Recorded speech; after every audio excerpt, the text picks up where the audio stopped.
I'm Tony A. Reimonenq Jr., and I'm back with another episode of Wealth in the Pine Belt, the show where we seek to demystify wealth. Well, what is wealth? Wealth is a measure of things owned.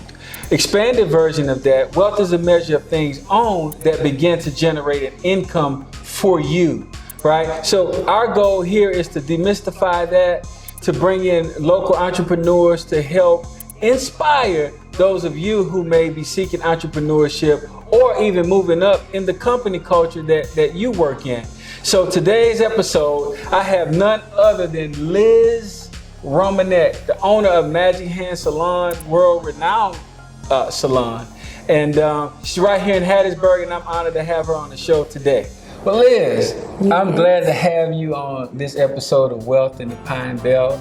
You're the owner of Magic Hand Salon, and I was doing a little research, just preparing for this interview, and I saw that you've been in business for about 20-something years. Correct, 22 actually. And I also read that you started in the kitchen of your house. I did. I always had the passion to be a business owner. Did not necessarily know that I would be doing hair. But I was, I guess, influenced by my mom, growing up in the salon with her, and I worked as an aide to her. And so I did all the cleaning, the shampooing and stuff like that. And one day I realized, I could probably see myself doing this as a business owner. And so I decided to go to cosmetology school, and here we had it 22 years later. Okay, all right. So you started out in shampooing for your mother. Right. All right, how old were you when you started doing that? Ooh, I think I was about 10 or 11. I started pretty early, yeah, about 10 or 11. So that kind of planted some seeds in you to want to be an entrepreneur, business owner. Yeah, because I also looked at that job as a real job to me. I actually drew up a contract with her, and we came up with an agreement of how much she would pay me every week, because I took it serious. And so I would save up my money and purchase the things that I needed to purchase. And I would always consider myself as a responsible young adult. So you did a contract with your mom? I did. You were 11, 12 years old? Yeah, I probably was about 14 before I did the contract. Okay. But yeah, that was the age I knew we needed to have a contract. So what made you know you needed to do a contract at 14 years old? I just say it's wit, honestly. I just knew that it was some type of agreement we needed to have to establish my roles and what she wanted me to do, and then what you pay me for doing these roles. At 14 years old. 14. Now it's one thing to know you need a contract. It's another thing to draw up the contract. But it's a whole another thing to present that to your mother. How'd she respond to that? I don't remember her having a bad response. I just remember her saying, okay, and we did it. It was pretty simple. Wow, so now let's fast forward to you starting your salon in the kitchen of your home, right? Now, what led to that thought, and what was that kind of time period like? How did you know it was time to do that? Well, I was in my last semester of cosmetology school, and with us talking, we realized that we wanted to take our business serious from the very start. And I remember making cards when I was in school, passing them out, letting them know I'm getting ready to open up my salon, not knowing that it was going to be in the kitchen, and not even knowing that I probably should have started working for somebody else first, but I just stuck my head out there, and I came up with the name.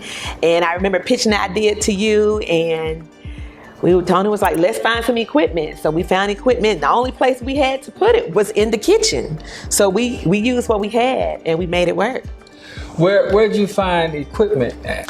We found the equipment in a newspaper ad, and it was very, very little what we paid for it, a couple of hundreds of dollars. But I remember it was a dryer set. I think it had 3 pink dryers, and I shampooed right in the sink. And I had bought a wooden station with the mirror and everything, and we put that on the side of the kitchen.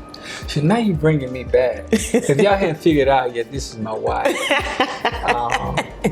And I remember us paying about $600 for that equipment. and that was close to all I had in the savings account at the time. We were very young. Yeah, with 3 kids. How old were you? I was 23 years old. So that meant I was 24. Right. And we had 3 kids at the time. 3, yeah. So how was that? What was going on in your mind when you were in that process? Honestly, I cannot say what was going on in my mind. I was in survival mode, trying to take care of a toddler, a 10-month-old, and a newborn, plus establish a salon. Actually, I remember going to state board. I was 8 months pregnant, and I had him about 3 weeks later. I just was trying to make it happen at whatever cost, and that's what we did. So obviously that done well, and you moved from there to a location. So how did you know it was time to move? What was happening to let you know? Well, we actually shot our first commercial. Well, let me backtrack. We ended up getting approved for a small business loan to add on in addition to the first house that we purchased. It was, I think, a $15,000 business loan, small business loan. And so I went from the kitchen, we closed in our carport, extended it, added a bathroom, and I shot my first commercial in there. And after we shot that commercial, business started booming, and I didn't have any room. And I also had cosmetologists seeking out to come and work with me. And so I think we were there about a year in the addition, and then it was time to move to a brick and mortar. Yeah, you bring me back. Now, I remember the $15,000 loan, and to me, that might as well have been $1 million. Right. How we gonna pay this back? Right. And we had to put our house up for collateral. Sure did. First time ever doing something like that, and so it was very, very scary. But with good work and the grace of God, it succeeded. And good bookkeeping. Good bookkeeping. So then, so that business boomed, and then what happened? So we ended up moving into a brick and mortar. I want to say it was about 1,500 square feet, maybe 1,000 square feet. And we were able to add, I think, about 3 more stations in the salon then. And I had some girls that I had went to school with, and then I had one who just heard about me, and they all came on as stylists, and we took off. We took off. Yeah, I remember that. That was another scary process. Yeah. Because at the time, salons owned by African Americans were not in commercial real estate buildings. And we were renting that building, and it was significantly higher than what we were used to paying. And but we had faith in the plan, and just move forward with it. And I believed in you. I believed in your skill set. So what made Magic Hand Salon different from other salons? I think what made us different was consistency, honestly.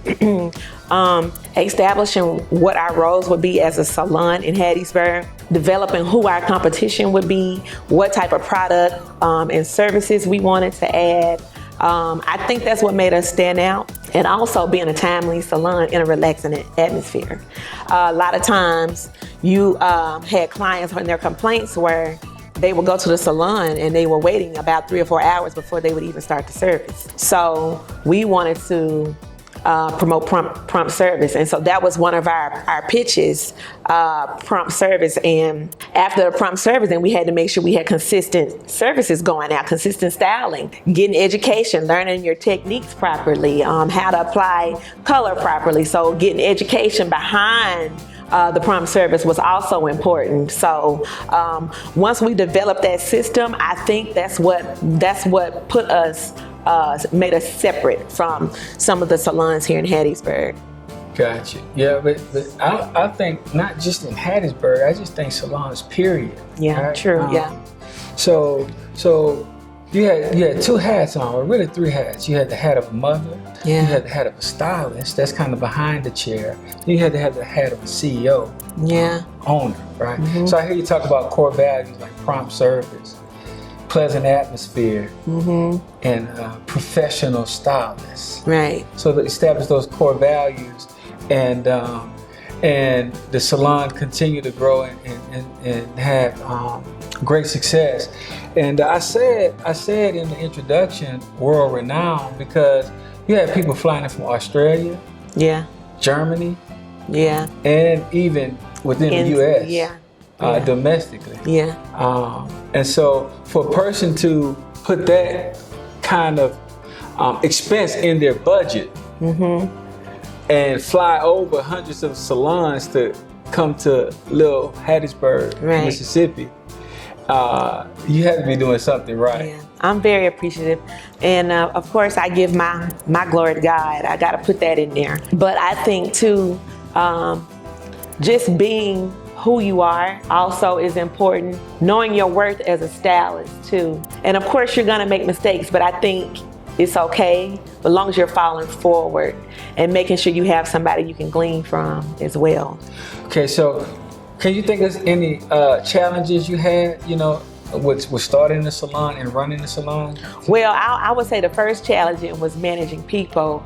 Keep in mind that I came straight out of cosmetology school, working only for myself, and then having to figure out how to manage people. And I did not have a lot of experience in that. I worked at Sally's as an assistant manager, so I did get some experience, but it's a whole different ball game when you're dealing with adults. Can you think of one of the specific challenges of working with people? I would say stylist conflict. Honestly, that was probably one of my biggest challenges. When a stylist feel like another stylist is slighting them or doing something like that, then I would have to call a meeting between the two and try to resolve the issue or get them to work it out amongst each other. And sometimes it doesn't work out. Sometimes I have to let them go, unfortunately, and then sometimes they can come together and work as a team. What are some of the greatest joys you had in the business? My greatest joy, I would say, is seeing the stylists who have come in the salon and who have ventured out and opened their own, and see how well they're flourishing, and just knowing that they got their first start right there at Magic Hands. Yeah, I remember during the phase where we have stylists come in to work, and they'll build up a clientele and leave, and it was frustrating. And we were just like, what? Then we just decided, hey, let's just cooperate with that. Right. So we thought of ourselves as Magic Hands University. Yeah. So we cooperated with that and started to invite women to come in to get their start there. Yeah. And now with that mindset shift, that's been very good, because now you have a staff there that's really great. Yeah. Very supportive. Very Of supportive. the overall vision. So how does it feel to go from having those, iffy kind of staffs to a solid staff that's not only solid and loyal, but productive? How does that make you feel? I feel that it was definitely necessary, because it taught me some things that I needed to change, and also things that we needed to, kind of figure out as we were moving forward. And with that, it helped me become aware that I'm a teaching salon. And we also encouraged our stylists that's there to also teach others that come in. And so now we welcome everyone who wants to learn. Come in. We're going to take you and give you what we can, in hopes that you will go and do something better after you leave here. What are some of the things you want to do now that you kind of established? How would you like to see the salon grow? What's considered growth to you? I think growth for me is coming from behind the chair. Of course, I don't want to give it up completely, but I would like to do more one-on-ones with my stylists, especially my newer ones, and show them some practical things as far as their skills and techniques. Another goal of mine is to open my own cosmetology school. And I'm also already encouraging some of the stylists to go and get their instructor's license as well, because I want to bring them with me. So hopefully from there, we can build some type of new structure for this school that I see in mind. Wow. All right, now your footprint, right? We were all born. They said the two most important dates in a person's life is the day they were born, and then that's the first day. And then the second day is when you figure out why you were born. Right? So knowing purpose, what kind of legacy you want to live, right? The only thing in life that's sure is that we're gonna die. We're gonna transition. We're gonna leave this earth, right? Mm-hmm. And the only way that the generation behind us would know that we were here is the legacy that we leave. So what kind of legacy that you want to leave that was proof that you actually existed? That's a very good question. I think it's several. First, as a mom, being all that I could be for my boys. As a wife, being the nurturer and the companion that God placed in me to be for you. And then for the people, a server. I just have the heart to give, and my prayer that people can genuinely see that. And really to just give all that I got. Give all that I got. So a life of service that will live on in other people while you're gone. Yeah. All right. So quickly, speed round. We're coming to the end. So we'll have a little fun with this. Okay. So I'm gonna ask you some rapid fire questions, and then you just answer, right? Okay. First thing come in your mind, right? So when it comes to food, pizza or burgers? Pizza. Pizza. All right. Mexican food, Chinese food? Mexican. Who's your favorite superhero? I don't think I have one, but I would say Wonder Woman. Wonder Woman. Okay. What's your favorite disciple? That's a good one. Paul. Follow the disciple. Oh. His apostle. Oh. They got the 12 disciples. Is it John or Peter? Peter. All right. And then one thing, let me ask you this. If there's one person in the world that inspires you, right? And you like, I want to be like that person. Not that you want to copy them, but their essence. You want to capture that and give that out. What would that be? Wow. I would say my grandmother. Really? Wow. Yeah. Well, Liz, thank you for your time. I pray much success for your continued business and your impact and the empowering that you're doing in the community. Thank you, hon.